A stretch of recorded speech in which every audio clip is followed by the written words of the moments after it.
In the early 1900s, there was a great demand for plumes to make arrangements of bird feathers that adorned ladies' hats. Now, this may have been great for the hat business, but it provided quite a significant decline in the species of shorebirds along coastal Florida. Now, fortunately for those who cared about the survival of these birds, Teddy Roosevelt held the presidency at that time, following the assassination of William McKinley. Roosevelt, a committed conservationist who may best be understood as an enlightened hunter, knew well the alarming threat posed by mass extinctions affecting a growing number of species. Well, thanks to Ken Burns, we are now all fabulously knowledgeable about the Roosevelts. And we have learned much about Teddy's huge contributions to the conservation efforts in this country. He, in fact, put a stop to this business of imperiling the birds for the styling ladies' hats. He created the Pelican Island Bird Reservation in 1903, the first of its kind. And yes, the ladies' hat business took a beating, but he didn't just pick on them. Before leaving office, he created 50 such refuges. Teddy Roosevelt had long been concerned with the exploitation of nature. In 1887, he and his buddy George Grinnell, editor of Field and Stream magazine, formed the famous Boone and Crockett Club. It called for what they termed scientific forest management, clean water, and the restricted use of national resources. Ironically, just this week, 117 years following Roosevelt's call not to ravage the land for resources, Utah's Grand County voted to join other counties in southern Utah for highway funding to carry fossil fuels out of the region's pristine, beautiful red rock country. A proposed $3 billion Uinta Basin railway system to ship conventional crude and oil from prospective oil shale and tar mines has already been secured. So one would think that the natural world exists to serve entitled human beings, be it eliminating birds for pretty ladies' hats or carving up the wilderness for oil. What they have in common is the concept of big business increasing its profit margins with no respect for the natural world. Now, before becoming president, Teddy Roosevelt was one of the chief players in the battle for Yellowstone, a designated national park with no provisions for its protection from commercial exploitation. So Roosevelt took on the mining and railroad interests which seriously threatened to damage the park. He applied enough pressure that by 1894, President Grover Cleveland signed a bill protecting Yellowstone. And Teddy's reputation as politician and conservationist was sealed. Although he was always an enthusiastic hunter, Roosevelt actually drew up ethical guidelines for hunters, which eliminated commercial market hunting. Now, one would think that the application of ethics, not only to hunting, but to the land, river, wildlife, the whole natural habitat, would be easily adopted as protecting that which is powerless against the unyielding forces of those who command influence, power, and control. Any ethical template, or might as well say all ethical templates, begin with protecting those who are helpless and curtailing the abuses of those who wield power. Yet the drive, this incessant drive for individual profit and wealth has always been a force that overwhelmed a call for adopting ethical norms and behavior, leading to a total disregard of any and all rights intrinsic to nature. It was believed that nature existed for the pleasure of our domination, with little consideration given to possible consequences of our exploitative behavior. Now, not many during the turn of the century could even conceive of possible consequences for abusing nature, but when they were warned, they assumed a kind of Jason Shavitz philosophy that it was all a hoax anyway. Although Leopold, a member of this Boone and Crockett Club, joined the newly formed Forest Service in 1909 in the New Mexican Territory, he developed into a fine naturalist and writer with clear ethical concerns. In his famous book, A Sand County Almanac, published posthumously in 1949, just a year after his death, he devoted an entire chapter to the land ethic, agonizing over the lack of any ethical commitment to the land. He reasoned that this was probably due to the fact that ethical principles in the human world had been culturally accepted mainly through the practice of religion. All those thou shalts and thou shalt nots, would have an impact on the human community. But nothing, he insisted, nothing had ever been formally integrated into the culture about our behavior towards the natural world. What do you mean, how do you behave to the natural world? It almost sounds ludicrous to think that nature had any rights at all. But his ethical directive could not be clearer. I quote, "A thing is right when it tends to preserve the integrity, stability, and beauty of a biotic community. It is wrong when it tends otherwise." Couldn't be more clear. I think Leopold may have overestimated the ethical applications to the human community.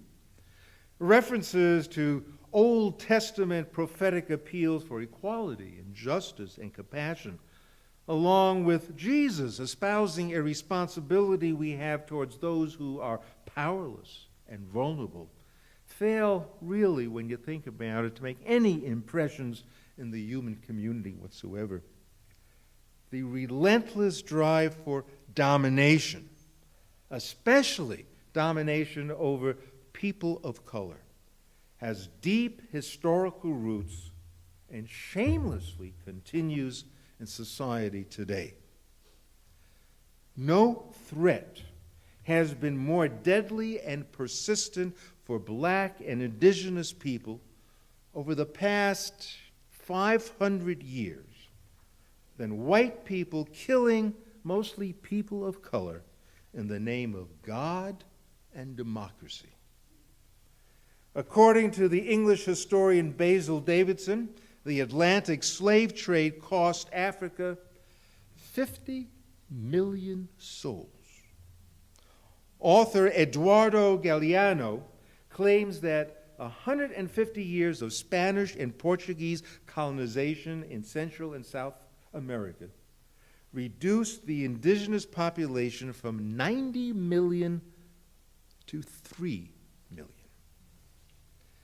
During the 23-year reign of terror of King Leopold II of Belgium, his reign of terror in the Congo, 1885 to 1908, scholarly estimates suggest that 10 million Congolese met unnatural deaths equal to half the country's population. And then there's the black experience in this country.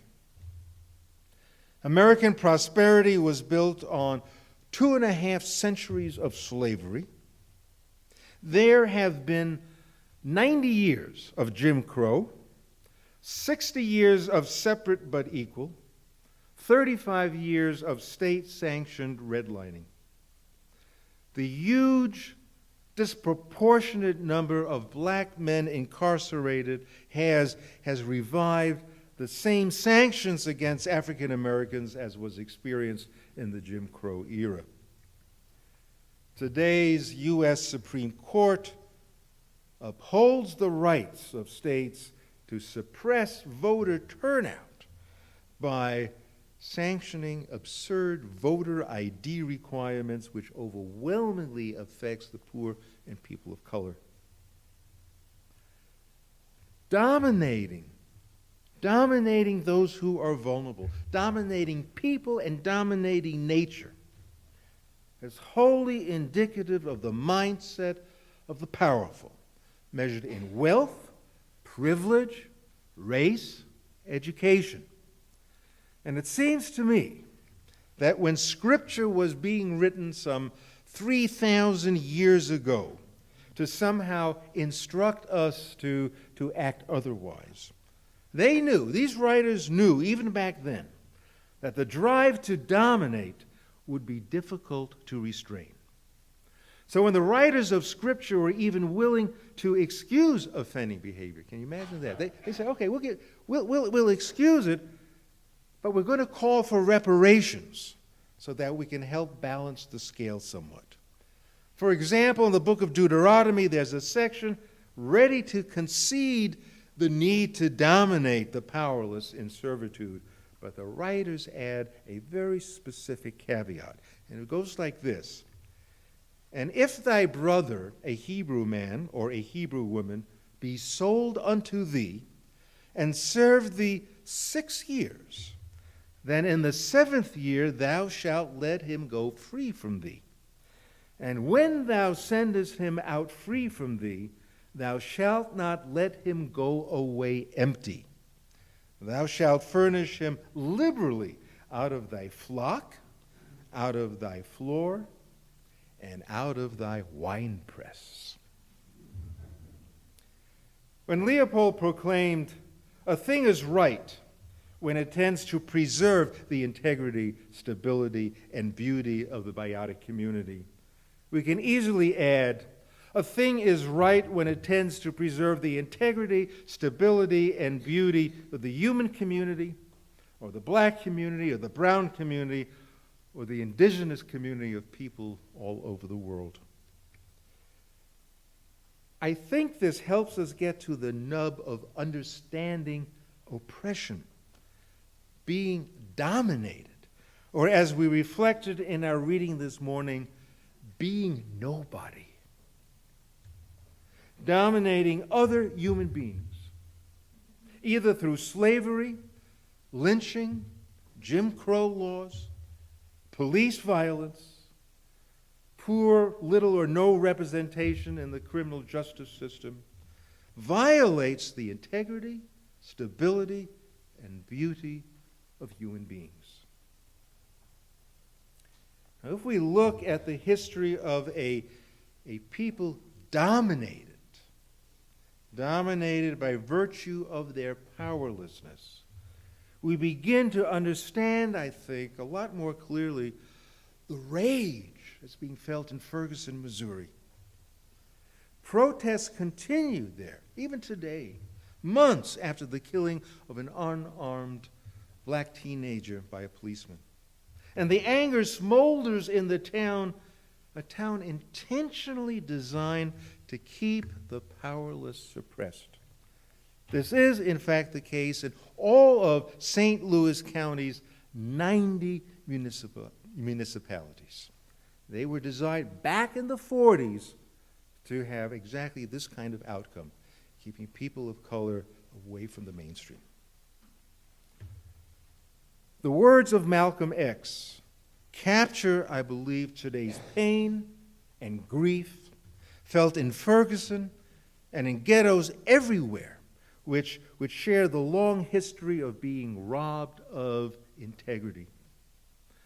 Malcolm X merely recycled the words of Leopold by stating, we declare our right on this earth to be a human being, to be respected as a human being, to be given the rights of a human being in this society, on this earth, in this day, which we intend to bring into existence by any means necessary. Whoa, that sounds pretty threatening. And nothing makes the powerful more anxious than having those who have been dominated suddenly demand their rights, demand their due as human beings through any means necessary. And so we know the history. We know our response to Malcolm X, our response to Dr. Martin Luther King Jr., to Sojourner Truth, to Cornel West, who was just recently arrested in Ferguson. They lay bare the fear of those who are dominated. They want it all stopped. They want these people arrested. Don't go there. We might want to ask, why? Why are the oppressors so fearful? Well, according to the famous theologian Reinhold Niebuhr, who taught at Union Seminary in New York in the 50s, he writes, and I quote, "If the white man were to expiate his sins committed against the darker races, few would have the right to live." Niebuhr also phrased it that white people didn't have a leg to stand on before the bar of God's justice regarding their treatment of people of color. Now, as many of you know, I've been involved over the years in many environmental concerns, from protest demonstrations to designing and teaching courses for the Environmental Humanities program at the University of Utah.